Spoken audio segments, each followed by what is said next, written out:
So welcome everyone to Game Dev High. This is my post-mortem of what I've been doing for the past 1 year or so. Who are we? My name is Astra Wijaya, and I'm Nunn. We are two game design and implementation teachers at Mohonasen Center for Advanced Technology in Schenectady. Some of you have visited that area, as far as I know. Some of you haven't. But we have one student here who Mr. Nunn, or Daryl, has invited. The Capital Region, the CTE at Capital Region BOCES is a career and trade-focused learning that is bridging between employment and higher level education. So people who graduated from high school normally go to either employment or in between employment or college. We are at the Mohonasen's CAT building, CAT for Center for Advanced Technology. It's a fairly new building in Mohonasen School District, and it's been a really cool building to get. We have pretty good one of the latest technologies in software and hardware, and we have all sorts of board games that we play and dissect and modify to learn more about about game design. What I teach as a first-year game design and implementation teacher, I section it off into three main components: game design and history being the first one. We often do a lot of game jams. We look at games, we play games, we mod games, and we see what works and what doesn't. The second part is the visual arts, which is my main area of interest. I have been a visual artist for most of my life. We look at animation, we look at visual arts and design concepts, things like composition, color theory, more graphic design, typography, creating your own logo, and Adobe Photoshop. Yes, don't forget about that. The third thing that I touch upon is a bit of coding, introduction to coding, Python mostly, just to get them to try what it feels like to be doing something with codes, and of course Unity, which is our main engine that Mr. Nunn, Daryl, I keep calling Mr. Nunn just because he is a student, will be doing a lot in the second year. So we have the board game that some of the students created. This is one of the final projects for the board game. And then we transition off into creating the board game and remaking it in Photoshop. So things about color theory, design concepts, layout, composition. Some of the students are probably going to talk about later. Unity. This is the 2D game kit that I use mainly for developing a platform type game with the students. So they would create levels, they would create art assets that they have done in the animation part of the lesson. And then they would implement those as much as possible to the 2D game kit by replacing the art assets. I also have math integration as part of my lesson plan in the first year. So we talk about probability, we talk about chance, we talk about math in arts, things like perspective, things like transformation. So dilation, scale, moving, and flipping.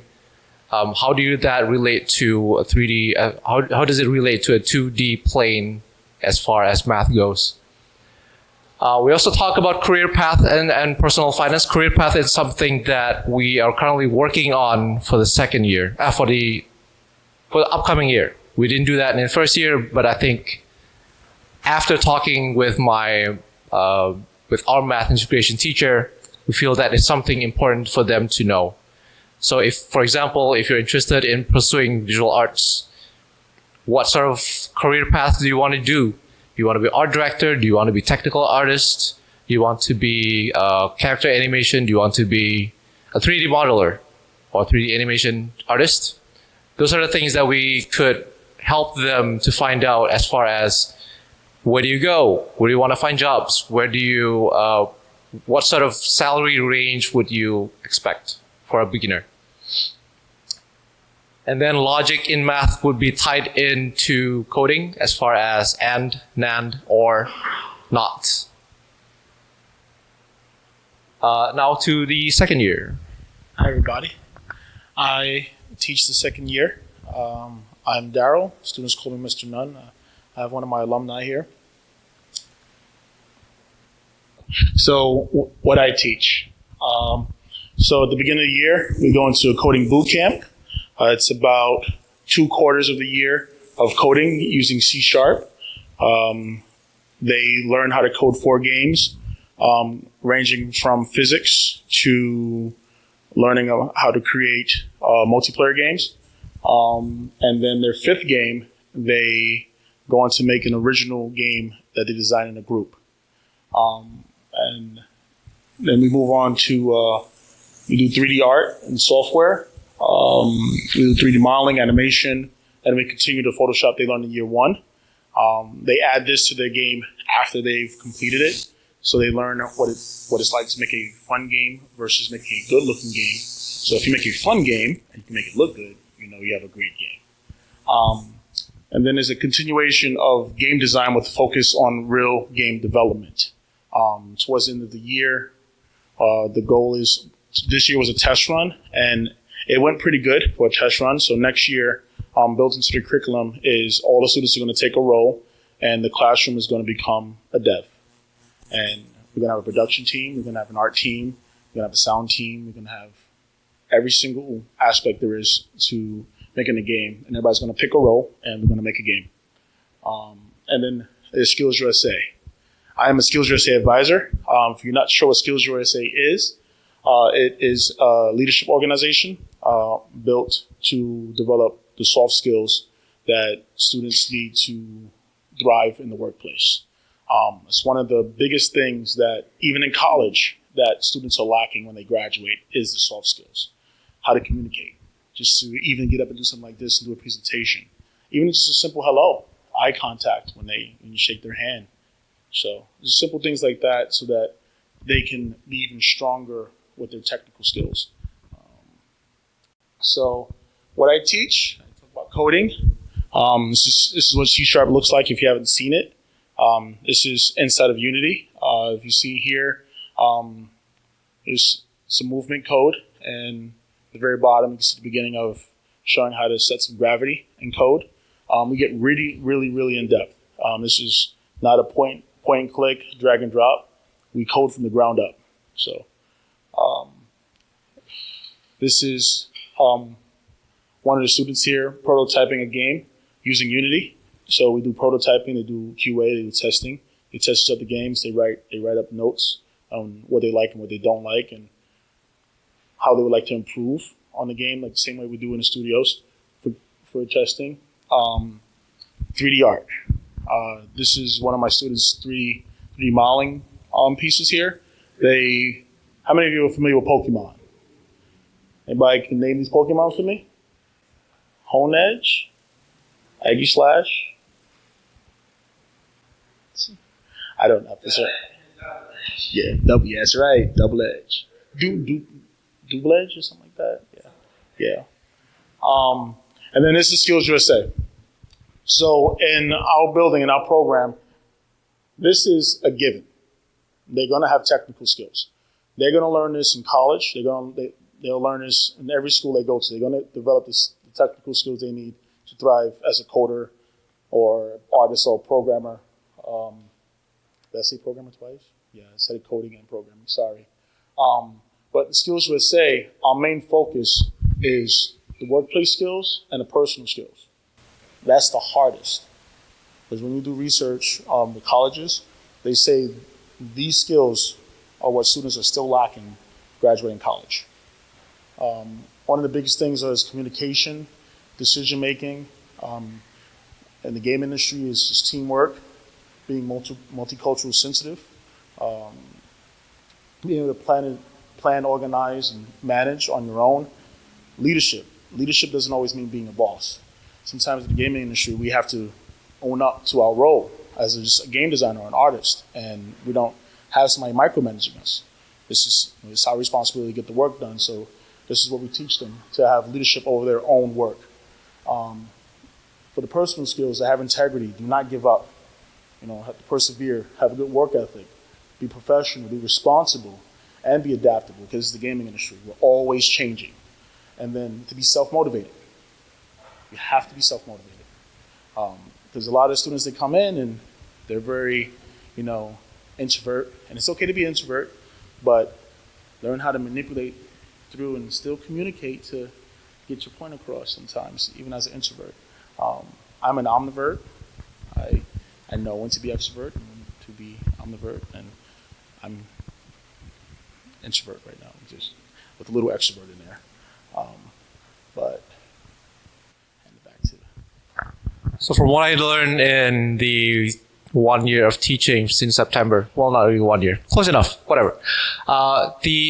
We noticed that the students' interests have gone up. There's a lot more people who came to our class to visit from other districts.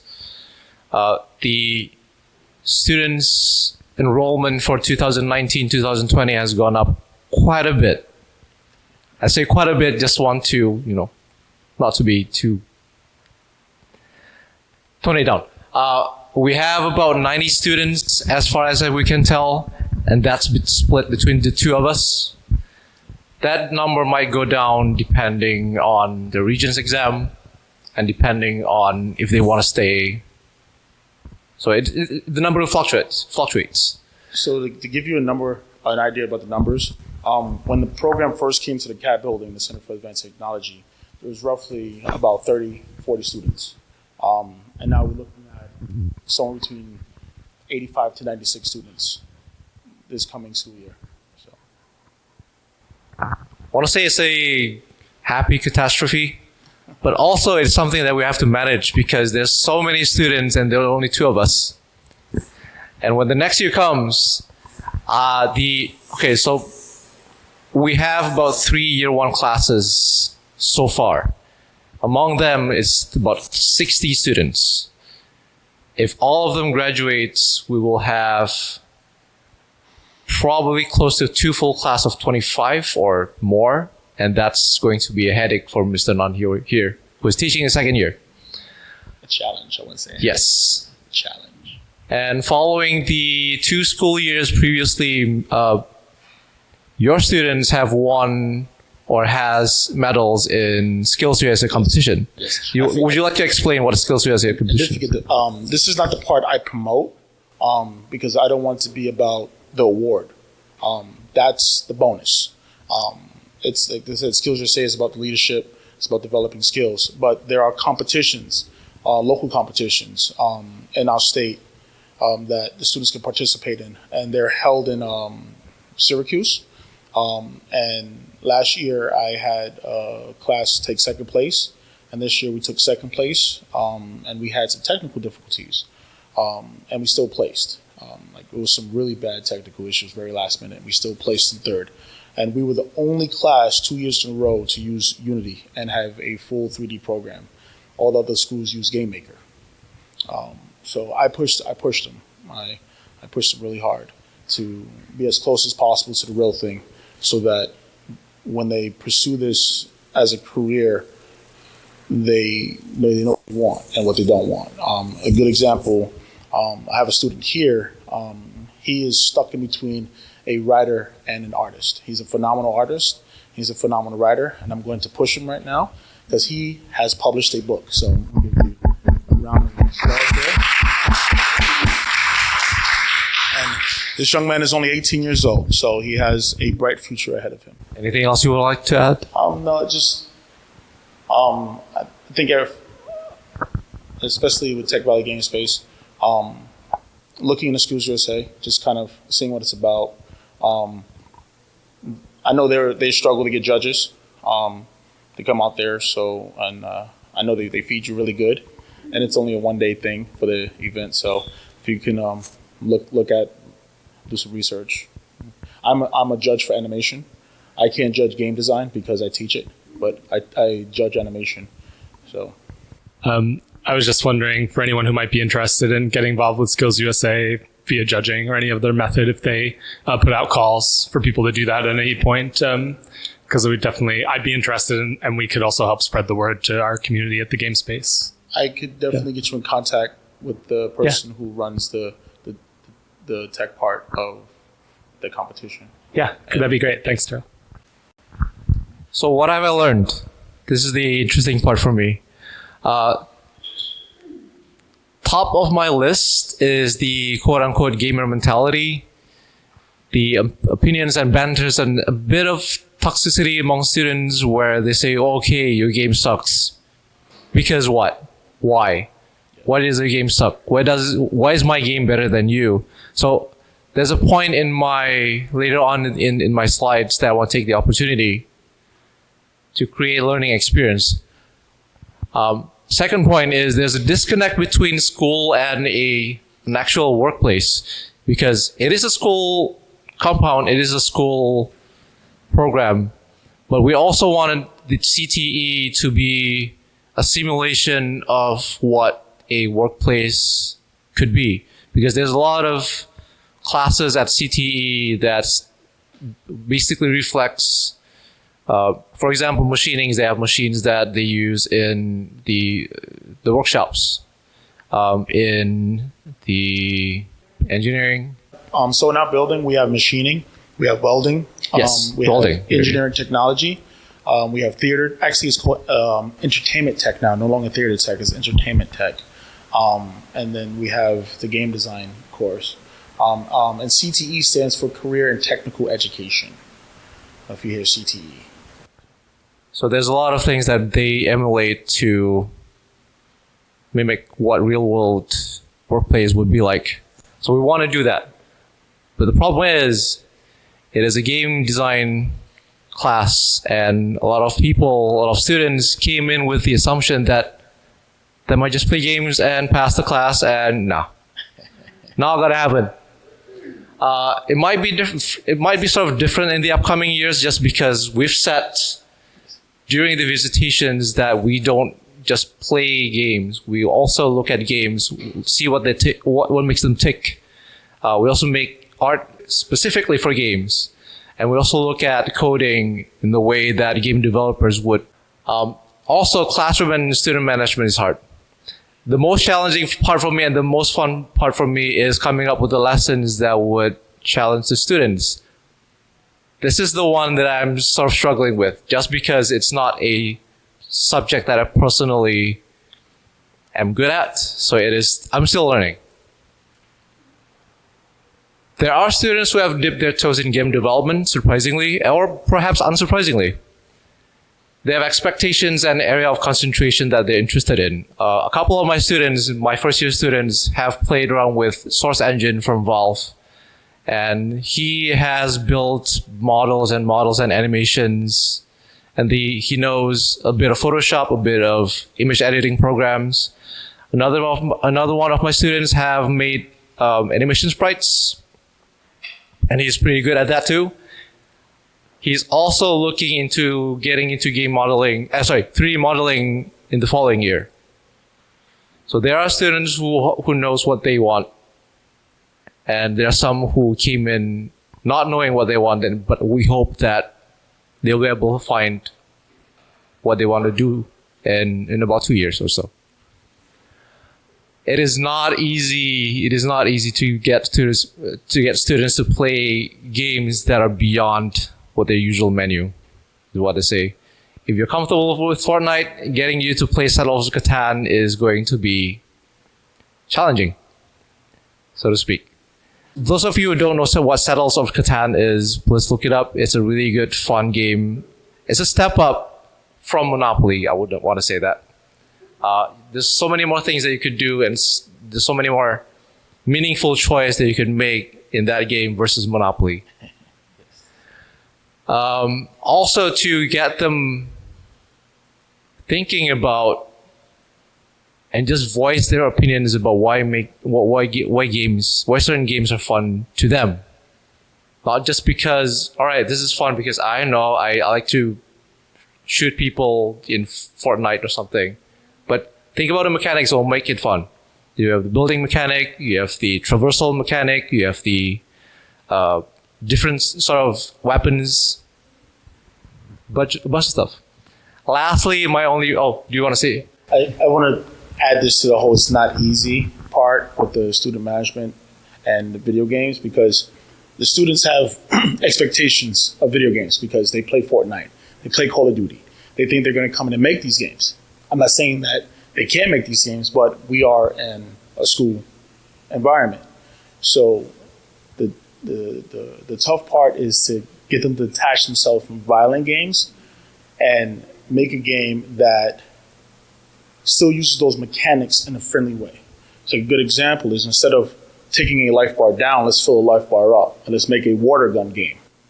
So now, instead of saying you're dead, you're super soaked. You go off, when you respawn, you dry off in the fan, you shake it off. Bombs are water balloons, mines are sprinklers. So now it's friendly for everybody. And the school is like, I guess. Like, they're running around with guns in their hand, but they're shooting water. Like, okay. Or use Nerf guns and teach them how to make a plastic texture instead of a metallic one. And the bullets bounce because they're Nerf guns.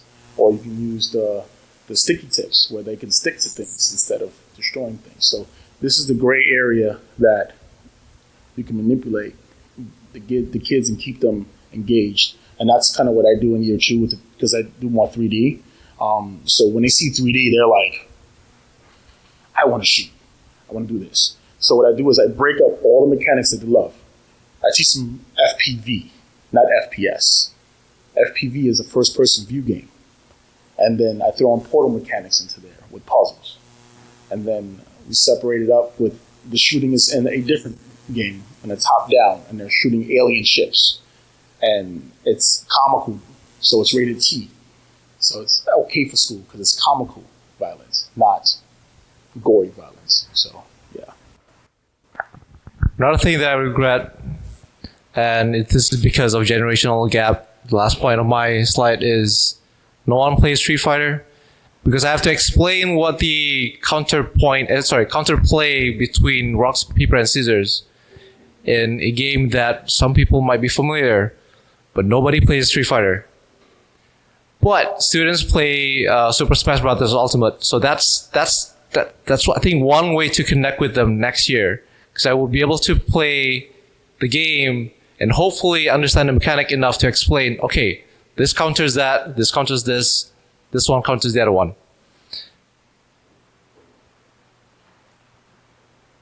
Future goals, I have actually a lot of future goals as far as lesson plans go, but one of the lessons that I took from this year is using games and banters to objectively analyze games. So the example that I said previously is, okay, your game sucks. Why? Think about the mechanics. So break it down. So if you say Fortnite sucks because it's not realistic, that is not an option. If you say Fortnite sucks because the shooting, the building mechanic does not appeal to you, okay, that's a preference. If you say Fortnite sucks because of the weapons are not balanced, all right, think about it. Do the math. Why is this weapon unbalanced, not balanced versus the other weapon that you have? If you look at Super Smash Brothers, why is one character more overpowered, more OP than the other one? Think about the mechanics. Think about the numbers. Emphasize and enforce different team roles. So we talk about team roles in development scene. So one person would be the head of the so-called team leader, quote unquote. One person could be the artist. One person could be the game designer or the programmer. So I'd emphasize more of those and start building up since September onwards. I want to enable skills for employability early on. Most of the time, I think before I joined the school, the soft skills were mostly built upon second year. but I want to start that earlier on in first year. Things like handshake, things like presentation skills, things like what to do and what not to do when you're speaking in front of public. Don't fidget too much, you know. The last one. I want to have hopefully more information about furthering education in the local Capital Region or the New York State. If you want to pursue game development, where would you go? There are options here. Schenectady Community College, no, SECC. So Schenectady County Community College Schenectady County, has yeah. just recently started a brand new game development program focused on programming. So, and then there's obviously RPI. There's RIT in Rochester. There's a few schools in New York City if you're interested.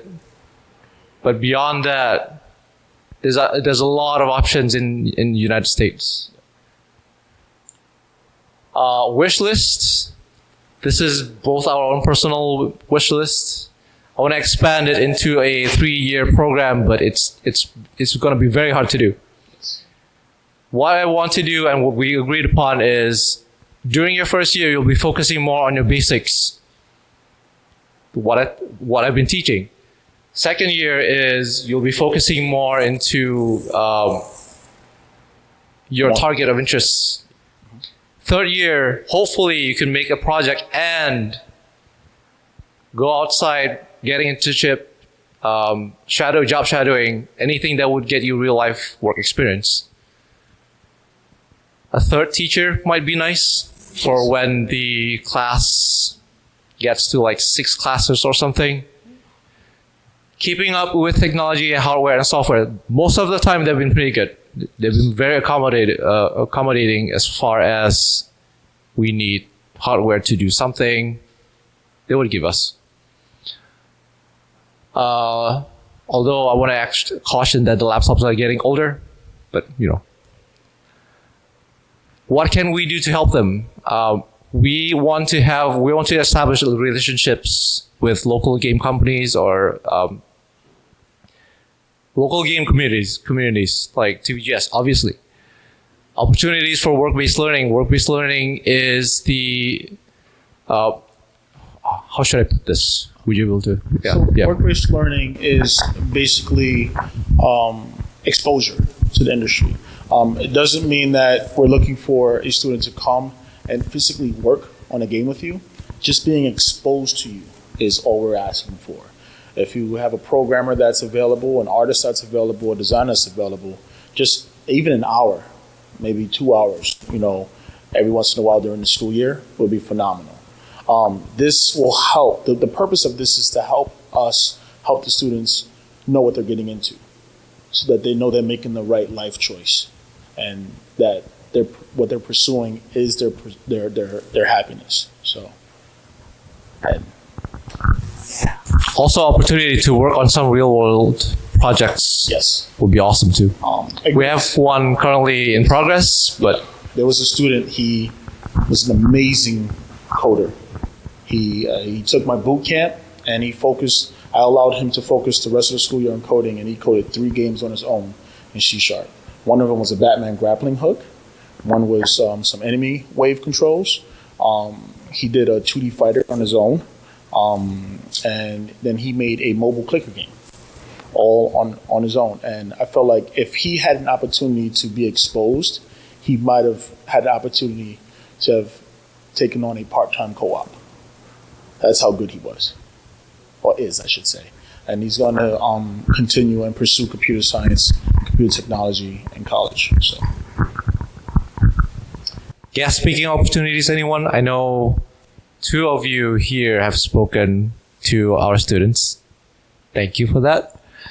Also, education outside of school. I keep thinking of TVGS just because it's one of the community of developers that do teach outside of school time. They have free lessons, they have guided lessons, they have opportunities to make games on their own. Also networking. They should come to this meeting, one person is here, so that's good. Promoting the course, obviously. There's a lot of you. I don't think we could over promote something unless we're filled to the brim, but we keep promoting it. You could contact us at these email addresses if you have any questions or if you have any opportunities in the future. Thank you for everyone. Should we do questions and answers or? All right.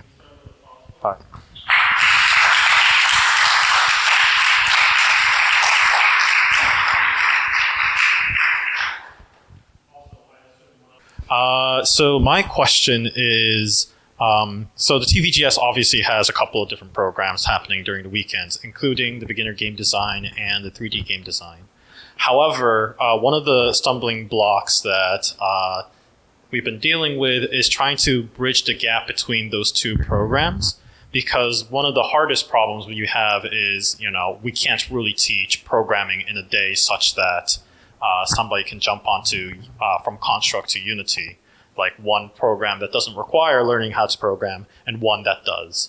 So do you have any sort of suggestions on figuring out a way to kind of bridge that strange gap where programming is a necessity in using a game engine software versus one where it doesn't really require it? Well, flip that around. Coming from one that doesn't require it to one that does. So basically going from the Construct 2 to Unity. Yeah. The beautiful thing about Unity is it actually does that. Especially with the new flow that they've done to their website. They've done a really good way of, actually a good example is what Astra has done with year one. It already has a 2D developer's kit already done that you can jump right into. So repeat that. So Unity has a really awesome 2D developers kit already set up where you can just jump right in. There's a platform, and there's art, there's animation, and then there's some tutorials to back it up so you can understand what's happening in the background. And from my experience, and this is the first time I've seen this is brand new from Unity, and it was a phenomenal experience, especially seeing some of the students when they came over and they manipulated the combat, or they learned how to hook up an Xbox controller to get movement to work. It was very, is invigorating the word I could be using? But it was like just seeing them, it made me feel really good because I'm also a parent. So I think, and if you have any questions about this, I would definitely sit down with you one-on-one to kind of help you learn how to integrate that. It's really cool. So part of the interesting answer to that is, I know you've been doing Unity for a long time, ever since I worked with you, but you came towards it as a pure coder. Yes. Right. Versus I looked at it as, how can I teach Unity in a way that does not require as much coding as possible? That's why I approached it, and I found the 2D game kit to be invaluable, at least for the first time I teach it. Taught it. Grammar. Goodness. So next year, I don't know if I want to use that again, but kits like that are available. As a quick aside, have you used a 3D game kit? I know of it. I have not used it because that's not part of my curriculum. So, as computer science teachers, you talked a lot about using C#. So you obviously think that that's an important language to know. Are there any other languages that you would recommend as computer science teachers for students to know?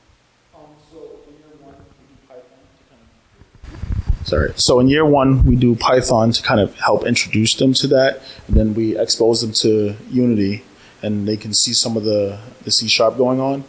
And then in year two, we do, like I said, the boot camp for C#. And one of the things that I'm going to add to next year is something for a question like you had. There's, what's the website again, the name of it? Code Academy? Code Academy. So Code Academy has some free stuff on it, and it also has some paid service you have to get through. But it's a really good option to another way to learn a programming language. And if I had to choose another programming language, I wouldn't say C++, not to start with. If you're trying to get into it, there's Python, there's C#. Jamie, you have maybe any recommendations? So just to say out, C++ and Java, right? Okay.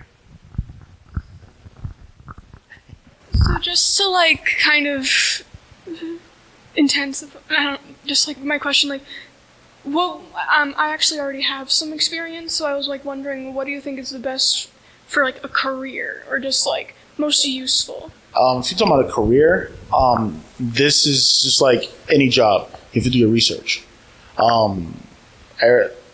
Different studios use different languages. Some indie studios may just stick with Python. Some indie studios may stick with GameMaker, which is GML. So you have to do your research. It's what do you want to do, and what are you willing to do, and what you're willing to learn. Yes, and Unity also uses JavaScript. Yes. Not anymore? Oh, okay. That's good to know. Thank you. When did they stop doing that? I think they stopped doing that since 2018. Okay. So all versions of 2019, it just says like they kind of sort of support it, but it's not meant to be supported ever. Okay. So, thank you. I actually had a student last year make a whole game in JavaScript. So. Oh, would anyone say HTML5 would be an interesting one? So I have a lot of like specific curriculum questions, which I'll save for afterwards. Okay. But generally, I was just wondering how you balance like trying to give the students exposure to try out like a bunch of different disciplines, right? To get exposed to like making art and doing some coding versus like when you have examples of students who are very proficient in one. Yes. And like helping you, they may want to just focus on the one. How do you kind of strike that balance, I suppose? I love this question. Because this is one of the biggest ones on the open house when the parents visit. So in year one, it's a little bit more streamlined. It's hard to get some wiggle room in there. But in year two, when they come over to me, I take advantage of them being seniors. They've done year one. They've learned about the history and all of the fun stuff that it takes to get to where they're at in year two. And they do the boot camp. So the one thing, because we do have some parents in the room, is we have all the students learn how to code. So the 4 games that they code with me are core curriculum. And then the intro to 3ds Max and the basic modeling is the core to that. And then there are some more game development courses that they have to take, like game design documentation, how to manage, so they create like virtual businesses. So if they want to do a production, be a part of a production member for the team instead of doing other things, which means there's more writing, there's more meetings involved, and I tie that in. So because of that, that leaves half of the school year that they can develop a game. And in that time, they are always switching and moving seats and learning about each other, and then they start pairing up. Like for the Skills USA competition, I can only send 2. So I send somebody who's an artist and somebody who's a designer, but they're, I send somebody who's an artist and somebody who's a programmer, but they're both designers. So I have a designer artist and a tech designer, and they develop a game together. The goal is for next year is to then take that a step further. So every student in the room is going to choose an art path or a coding path, but everybody's a game designer. Because that's what the course is called. So I try to make sure everybody gets that. But the goal for next year is for everybody to pick a role that they truly fit in and to develop a game together as a class and move forward with that so they know what they're really getting into. A good example is we were asked to make a game for somebody. I'm not going to announce it because he has not made it public and I don't want to say anything on that. It's an unannounced project that he asked my class to make for next year. It's the first of its kind. And through that, we're going to try to build a relationship through work-based learning to kind of show the local industry, the local gaming community, that we can do this and that it's not just for college students. It's for high school going into college. And we're not demoting college. We're truly encouraging it, but we're also trying to say, hey, is there a possible way to kind of get a part-time type of job doing this, because there are. And to be honest, I'm proof of it right now. I'm doing QA right now. So they're in the summer, and I'm a teacher. So it is possible to have kids out there doing stuff. So I'm not sure if I answered your question. Yeah, no, that's great. Yes. Also, sorry, because we have a sound person in the back. Yes, next year we are doing sound. Oh. You have my email. Yes. So. Yes. I'll be around. I'll still be stuff teaching until I find. Cool. Cool. This is me sort of channeling my memories of being a high school student. Have either of you had experience teaching just normal programming at a high school level before? And if so, how does that compare and contrast? When I say compare and contrast, I'm talking about the student reaction to the curriculum, and more importantly, how willing they are to stick to the subject on teaching just straight up programming versus programming in context of gaming. So this is where you can see. So you see how now you're touching into my comfort zone, and now I'm pushing out now instead of being in the corner. So this is my favorite part. I love when these are my favorite subjects you bring it up.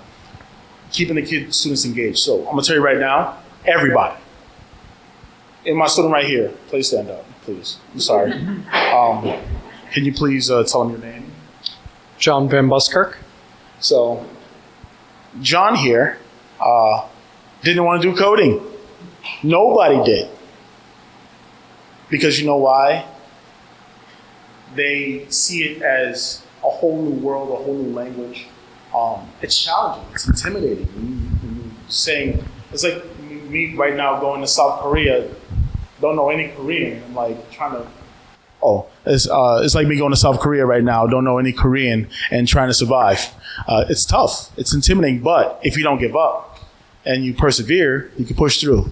So part of my grading system is perseverance. It's not giving up. Always asking questions.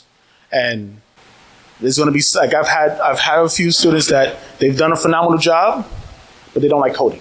But that's the whole goal about this program, is to figure out what you want and what you don't want. So like, you can sit down now. So he doesn't like coding. He's going to pursue art or design, and he's a phenomenal writer. So, and that's the whole goal of it is, but like the one student, I told you that coded 3 games on his own. When he started, he was scared, terrified of coding. But through my teaching method, so when I teach with this energy. I walk around the room, I teach, I'm there with you, I'm coding on a projector, I'm coming over to you, and I'm helping you one-on-one. And one of the biggest things, and it's the hardest thing to do, and I think I might have mastered it, and I'm trying to figure out how to turn it into a perfect PD for teachers, is how to truly bond with your students. Not become their friend, but bond in such a way that they feel that everything that they do has a purpose. And that purpose is something that will better them every day and help them grow. And I think I've gotten to that point where like they'll tell you, my students, they snitched on each other. They've built that relationship so it made my job easier to kind of sit down with you and say, hey, I know you don't want to code. I know it's tough, but we got to kind of do this. It's part of the curriculum. We do things every day we don't want to do. And once they actually get something to move, this is the trick. You're God. You are now sensei. You tell them what to do. You say flip, they say how high. Okay? How fast. How many twirls. You have control over that. How many times if you want to create a simulation, well, we're going to figure out how to walk on 2 toes and 3 tails. Figure it out. You have control over that. And once they figure that part out, that's when sky's the limit. And that's what happened with that one student. He caught on to it. When he realized he was God, he was like, oh, so yeah, I think, and that's the thing, is to find that connection, even if they don't like it. And it's tough. It is tough. And it's something you have to do at day one. So like if with you guys here at Tech Valley and you start a program, day one, it's finding that connection. It could be bottle flipping. They may not play games, but they don't realize they are. Bottle flip is a game. And you can turn that, yeah. And and you can turn that, you can go into Unity and teach them about physics and then fill that up a certain amount and teach them math. So it's finding that connection. They like pizza, well then guess what? Let's make some pizza. I'm serious. Like there's when my students graduate, every game that they worked on is a unique game. And I do that because in college, in my experience in college, I graduated with the same portfolio with the person as next to me. So when we all applied to a job, they were like, well, we saw this already. And I remember joining this big old Morgan Freeman. And I went to apply as an artist. It was like, you know how many times we saw this Morgan Freeman? You have anything else? So when I teach them, I make sure they all have a unique experience at the end of the year. It's theirs. They own it. So. I think I can say the same thing with the artists and game designers too, because they have. I think we're lucky enough to say that they have their own vision. Make what sort of art they want to make, what sort of style or of characters or art or background, and that they like to do. So it's really finding connections and sort of just push them to what they want, towards what they really want to do, and just go do it. We'll help you. We'll be here. We'll be with you all along the way, and you just keep doing it. Did I answer your question? I had to ask because he can contest to this, and so can my student. I can talk. I become a Jim Carrey, Morgan Freeman, where I'm cracking jokes and telling a story at the same time, keeping you engaged. So, trying to figure out the right way of wording this. Have you ever had to deal with resistance from parents? So, as an example, one of the micro talks that was brought up to the Tech Valley Gaming Space a few weeks ago, in fact, 2 weeks ago, included a post-mortem of a couple of lessons being taught here, and a strange resistance that one of our instructors dealt with is that the default assumption that parents come in with when we say, like, hey, we happen to teach kids is, oh, my son will like it, but almost nobody says my daughter would like it. The daughter? You said daughter? Huh? You said daughter? Yeah, I said daughter.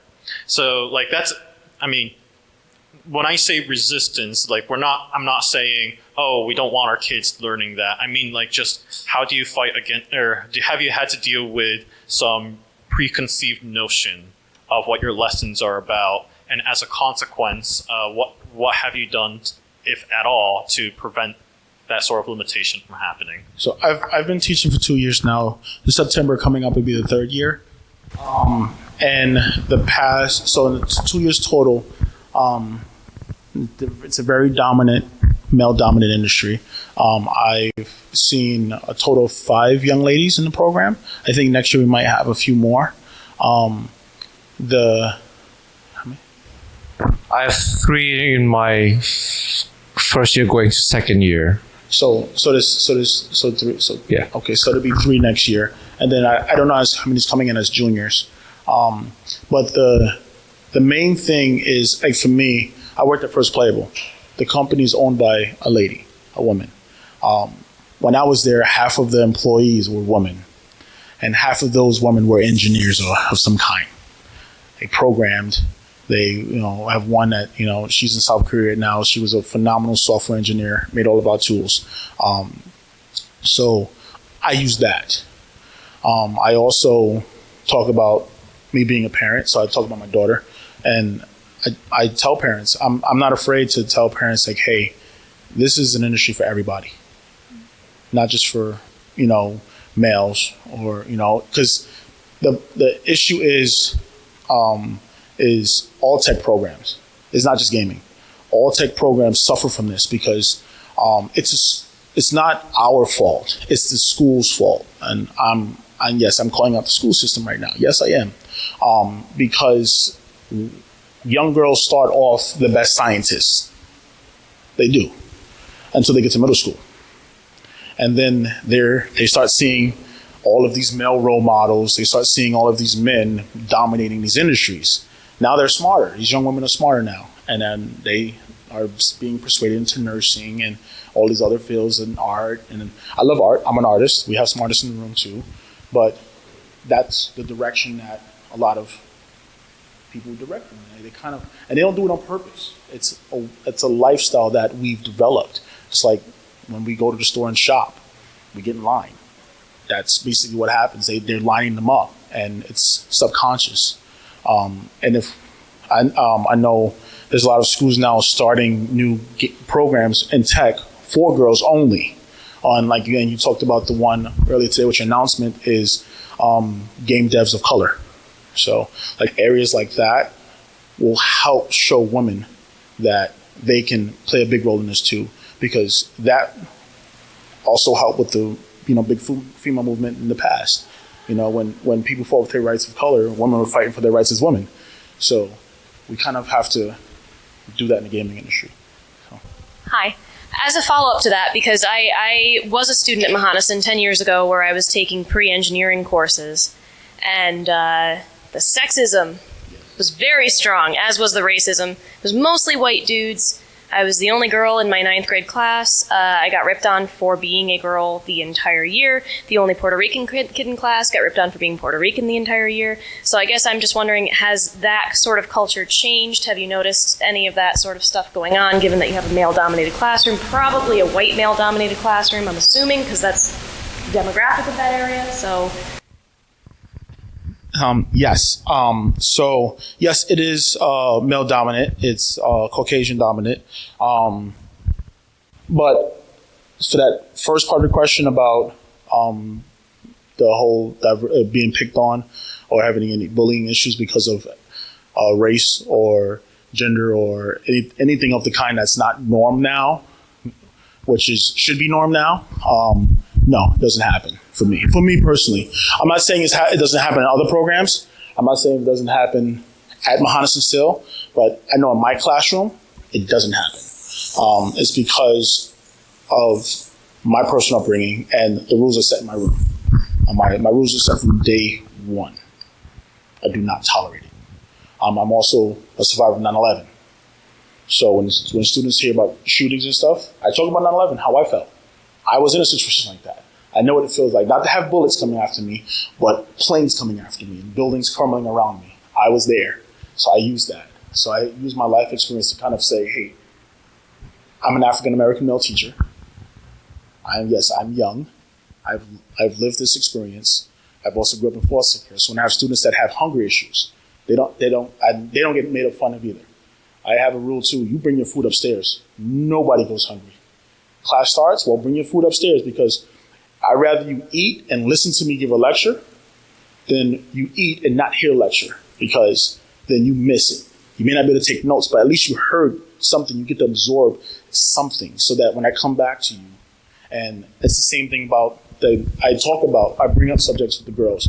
Like I had a young lady who had alopecia. Nobody's ever made fun of her. She wore a wig. She came to school with different wigs. You knew something was different. But not a single person ever called that out because of the respect that I created in my room. And I think that's the fault of teachers. So when they're in my classroom, so you have to have the balance of parenting at home for the students, not me as a parent, but their parents and myself.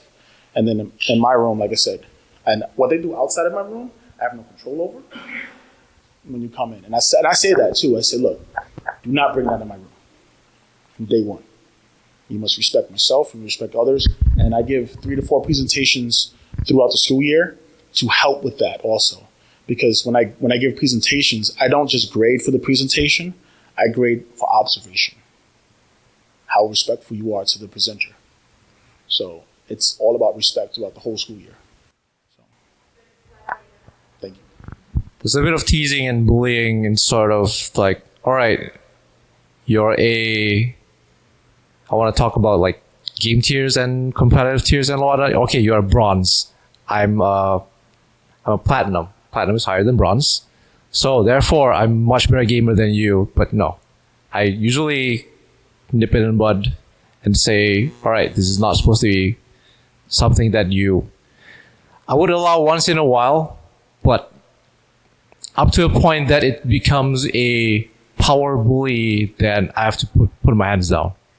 This is not acceptable. Anyone else? I want to add. Sorry, I'm gonna come right to you. I'm not gonna forget you. I want to build and I want to add to that. Good example is in our industry, in the gaming industry, we have a lot of people who fall in love with each other and have relationships in the office. Sometimes you might see a studio have a few people together, or even married sometimes. I've actually had that in my classroom, where I've had a couple in my classroom, and they sat together and they respected my space. There was none of that huggy, kissing, none of that. This is work. When you come, this is work. You are at a job. You're not doing, because I would deduct points if I saw that. And when I did that, I would say, can you imagine an employer seeing you do this? They're not going to take points away. What they're going to do is they probably start sliding into a project you don't want to work on away from your partner and getting one of you to quit sooner or later, because they're going to keep pushing you to do things you don't want to do. So because of that, they respected my room, and then they broke up. Everybody was scared. My guidance counselor was like, how are you handling this? Fine. He needed, and I was okay with it. She came to school like nothing.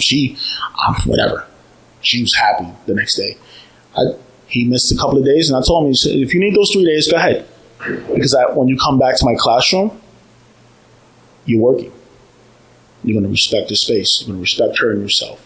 And I told her, when he shows up, you're going to respect him, and you're going to respect his space.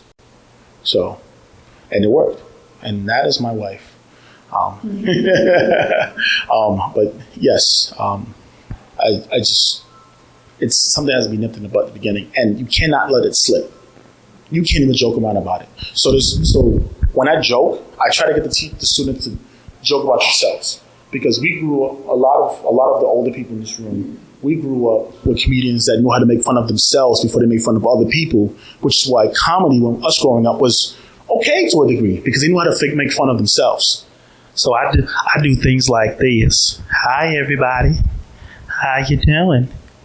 I'm Cleveland, and I'll teach for a day just like this. And I'll say, there's nothing nasty about it.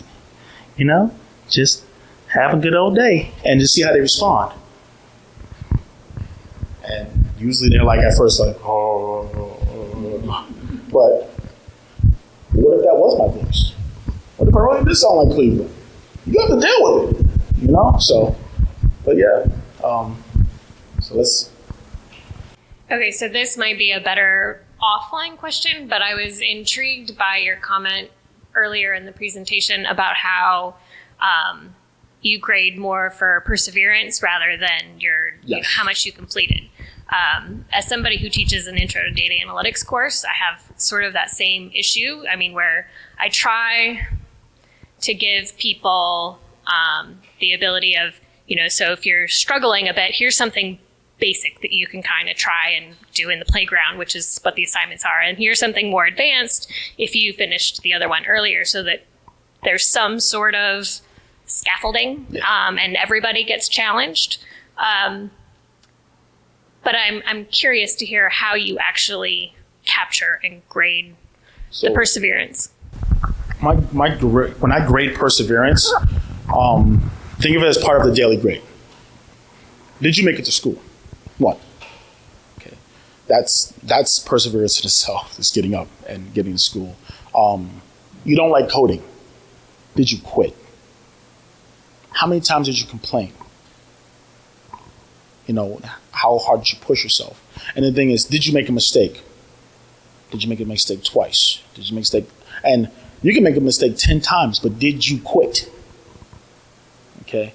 Now, with that being said, is are you going to, now, if you do that and then you end with a phenomenal outcome, will you have a phenomenal outcome for a grade? Yes. But if you persevered and didn't quit and it just wasn't for you, you're not going to fail my class. You won't be on the honor roll, You're not going to be a 65. I'll call you an average person. I'll put you at 70, 75. You're average. You didn't give up. You tried your best. And what I tell my students is, if you're a 75, constant at a certain skill, that skill may not be for you. Because you might have tried, because that person, you tried over and over and over and over and over. And I like I tell him is, if you want a job in the gaming industry, especially as an artist, you want 85s, 90s, and 100. You want to be seen. You want the honor roll. And those are the students that get those grades, the students that can persevere and come up with amazing outcomes, and the students that are just natural at it. Those two get the highest grades, and then the students that kind of struggle but they never give up. I can't tell you for that. I can't. But I can be honest with you and say, either you try harder or you just don't. Yep, that's Fast and the Furious now. Tokyo Drift. It's my way of saying I need to run to the phone. That's the wife. Yes, it is. Did I answer your question? Okay, I have to ask those questions because sometimes, like I said, I might get off a little bit. Any more questions? Any questions? Well, I think one way to answer that is, since it is I just completed my first year of teaching, there's a bit of game design balance as well, because you have to cater to, I guess, if you want to put it this way, what is the normal difficulty on the game design pathway? So I'm still trying to figure out the normal difficulty versus the high difficulty or the easy difficulty. I think it's a little bit more tougher for year one, because in year one, you're getting your feet wet. There is, you're doing history, you're doing visual design, you're doing, so these are core things that you need to know about the industry point blank in year one. You can't get out of that. In year two, the cool thing is, if at the beginning of the year, if you're not a coder, you might be teetering between a 65, 75, okay? Between attendance and the perseverance grades. I can't help with attendance, but if you are, if you're teetering between those, and then you go to your next quarter and you're a phenomenal 3D artist, then that brings your grades up. So the way I've designed year two is, you may always start weak, but you will always end strong, because the last 2 quarters you're going to be working on what you want to work on. You're going to be an artist, you're going to be a designer, you're going to be a coder, you're going to do what you want. You're going to create what you want. And you're going to take ownership of it. And that's where so now, once they develop that perseverance, once they take control of their own project and they do what they enjoy, it'll just be natural. And they'll want to come. Like, I've had students that found ways to spend whole days with me, because they were with us for half a day, 5 days a week, and they still have to go to their regular classes. They found ways to get their teachers they convince their teachers to spend a whole day with me just so they can keep working on their games. And when I have majority of the room fight for that, I reward them big. We have game days because we do that in the industry. I never forget the first time I'm sitting down working, my boss was like, "Put your computer away. We're gonna pull out some board games, some video games." I'm like, "Wait, what? I'm getting paid to do what?" So let's go. You rewarded me for having a good time. When we ship a title, we have parties. So another thing to encourage another programming language, because you're a programmer, I want to throw this in there, is I say that if half of the class, so if I have 28 students, if 14 or more students go out of their way to learn a new programming language that we do not teach, and they can prove it to me through a certification of some kind, I go out of my way and throw a pizza party. I will spend my cash and throw a pizza party for all 28 students. I apologize in advance if you've already explained as to why for this, and I may not have been paying attention, but most of the tools seems to be using most industry standards. 3ds Max struck me as the strangest choice. Any reason for that? Yes. The skeleton for our lesson is through a company called Zulama. A lot of people have not heard of that. I believe they are partnering with Carnegie Hall, I think. I'm not sure. I know they made a lot of changes recently. But the lady who ran the gaming program before us, that's what she used. She wasn't a game designer. So the curriculum was that. It was basically teach from a book. So I have to teach using that, but I use my industry experience. So I don't teach word for word what's in that book. What I do is I say, it needs to learn physics. So guess what? I'm going to teach you physics my way. If you need to learn how to create a UI game flow, I teach a UI game flow the way I was taught, the way that I've done it, not by the way somebody thinks it needs to be done. So, does that answer your question? I guess that's it. All right. Thanks for coming.